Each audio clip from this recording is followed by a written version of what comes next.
नवरात्रि के दूसरे दिन मां ब्रह्मचारिणी की आराधना की जाती है। ब्रह्मचारिणी का अर्थ तप की चारिणी यानी तप का आचरण करने वाली। देवी का यह रूप पूर्ण ज्योतिर्मय और अत्यंत भव्य है। इस देवी के दाएं हाथ में जप की माला है और बाएं हाथ में ये कमंडल धारण किए हैं। आइए हम इनकी कथा सुनते हैं।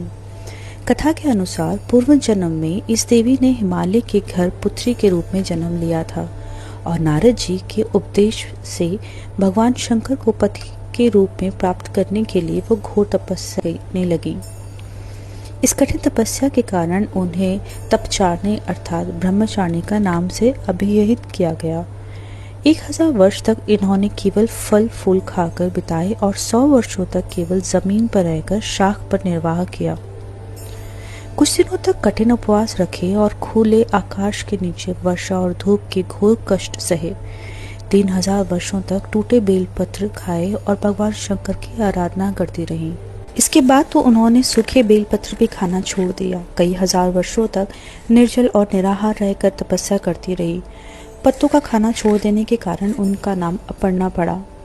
कठिन तपस्या के कारण देवी का शरीर एकदम क्षीण हो गया।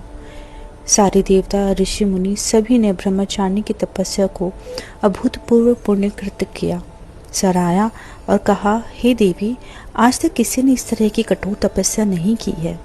ये तुम्ही से ही संभव था।